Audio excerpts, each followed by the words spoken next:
Hey Swrmers, welcome back to the Hive. We hope you're meeting your sustainability goals. I'm sure you're aware that one of the easiest ways to cut down on your carbon footprint is to drive your vehicle less and use shared or public transport or carpool. But what if driving is your only option? Today we'll compare the sustainability of electric and internal combustion engine or ICE vehicles. And this isn't just an EV sales pitch. Get comfy for some ugly truths from both sides of the fence. Global GHG emissions are troublingly high and continue to climb. The IPCC AR6 reported that in 2019, direct emissions from the transportation industry accounted for 23% of global energy-related emissions. 70% of that, 8.7 gigatons of CO2e, was from road vehicles. 1%, 11% and 12% came from rail, shipping and aviation respectively. So it's clear then that emissions reductions from road transportation is an absolute necessity. Proponents of the fossil fuel industry don't think EVs are the answer. However, whether they think any solution is required is of course unlikely. While most experts in the field agree that electric vehicles are definitely cleaner and more environmentally responsible than those powered by fossil fuels, some of the arguments from those opposing EVs are genuinely valid arguments. Right off the bat, manufacturing electric vehicles is more emissions intensive than making those which run on fossil fuels. Volvo recently assessed the manufacturing emissions of their XC40 compared to the fully electric C40. Despite being in the same factory, on the same assembly line and with many shared components, the EV had 70% more emissions. It's been previously reported by the Union of Concerned Scientists that manufacturing emissions is about 15% higher in mid-size EVs, but up to 68% for larger, longer-range EVs when compared with equivalent gasoline vehicles. So as stark as that figure from Volvo sounds, it seems accurate. But why? The majority of this increase is due to the batteries. The exotic materials require mining and refining. Lithium, cobalt and nickel are essential components of lithium-ion batteries, and their extraction can have adverse environmental and social impacts. Mining operations must be managed responsibly to mitigate these issues, ensuring the protection of the ecosystems and local communities and preventing the disturbing prospect of child labour. Due to the increasing demand for EV batteries, it's been estimated that global lithium production will need to quadruple and cobalt will need to double.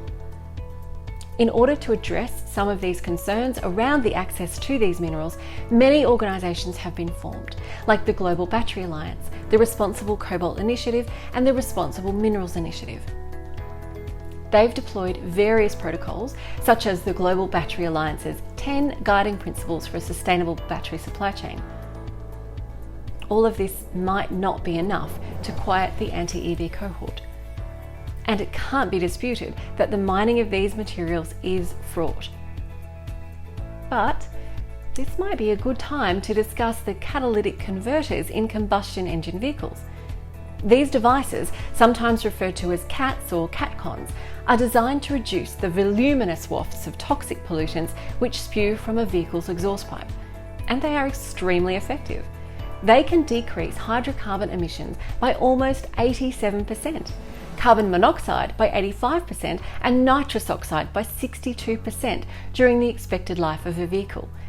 These reductions are obviously important for the health and safety of anyone who breathes air. Unsurprisingly, they're a legal requirement for vehicles in most countries, including the US, England, India, Australia, Japan, and as of 2021, China. So why is this relevant to the conversation around EV batteries requiring precious minerals? CATCONs are made with platinum, palladium, rhodium, iron, manganese, or even sometimes nickel. Not the kind of stuff we find at the corner store. For obvious reasons, this usually doesn't come up when EV naysayers discuss batteries, but it's definitely good for us all to know. A short time ago, we made a video discussing some of the more recent advances around EV batteries, which we'll link to below. There are genuinely exciting moves in this sector, including the possibility of removing lithium from the equation altogether. Remembering the projection of lithium demand quadrupling to meet market needs, this is particularly good news.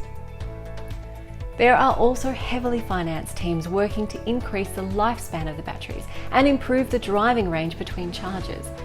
And on the subject of lifespan, another hugely positive step is the amount of recycling and reuse which an EV battery goes on to experience once it's no longer useful in a vehicle.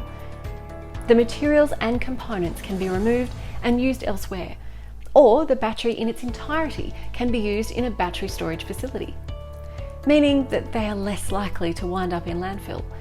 So in fact, in 2023, a sustainability report from the Society of Motor Manufacturers and Traders in the UK found that overall waste sent to landfill from the automotive industry has dropped by 98% since 1999 and 35.3% since 2022, which is a fantastic effort. To recap so far, the production of an EV and its battery produces more GHG emissions than production of an ICE vehicle.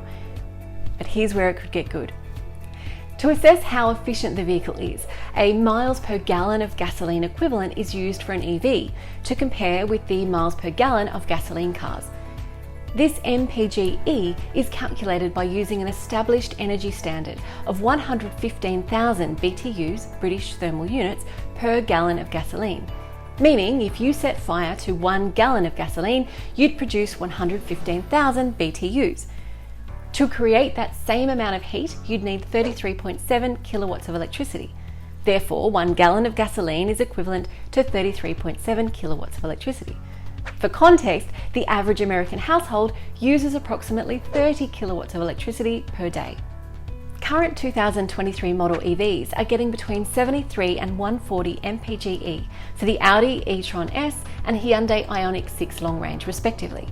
2023 model ICE vehicles are getting between 14 and 57 MPG for the Jeep Wrangler and the Toyota Prius respectively. Those numbers are pretty clear. EVs are superior in terms of efficiency.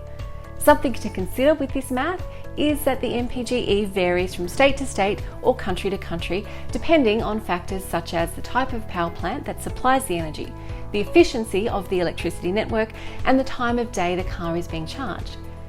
If you have rooftop solar or use a municipal charger which uses renewable energy, you come out even further in front.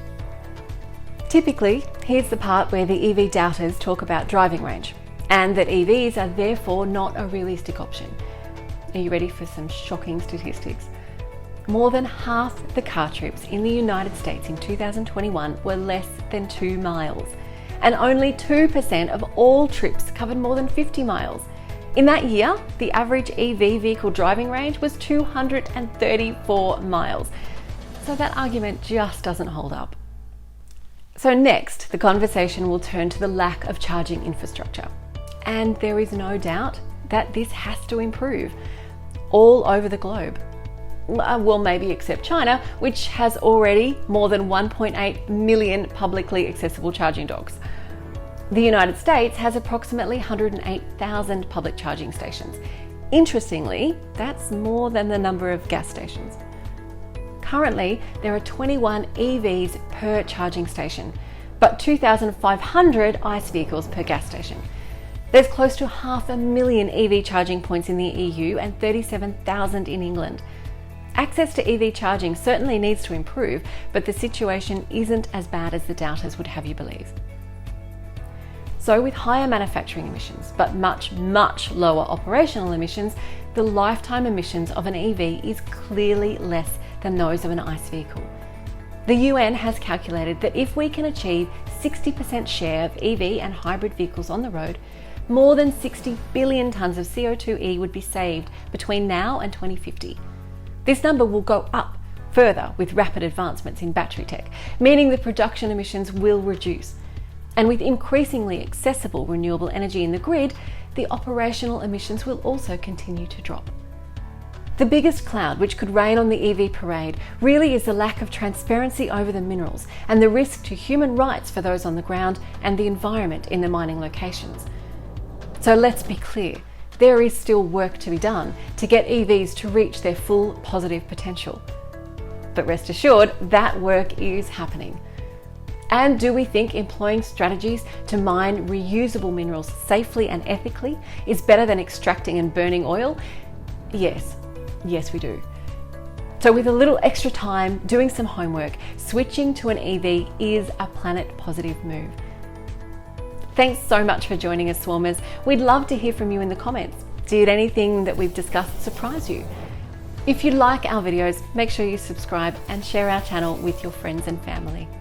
We're excited to keep growing the Swrm and appreciate everything that you do. So for now, stay healthy, stay safe, and stay sustainable.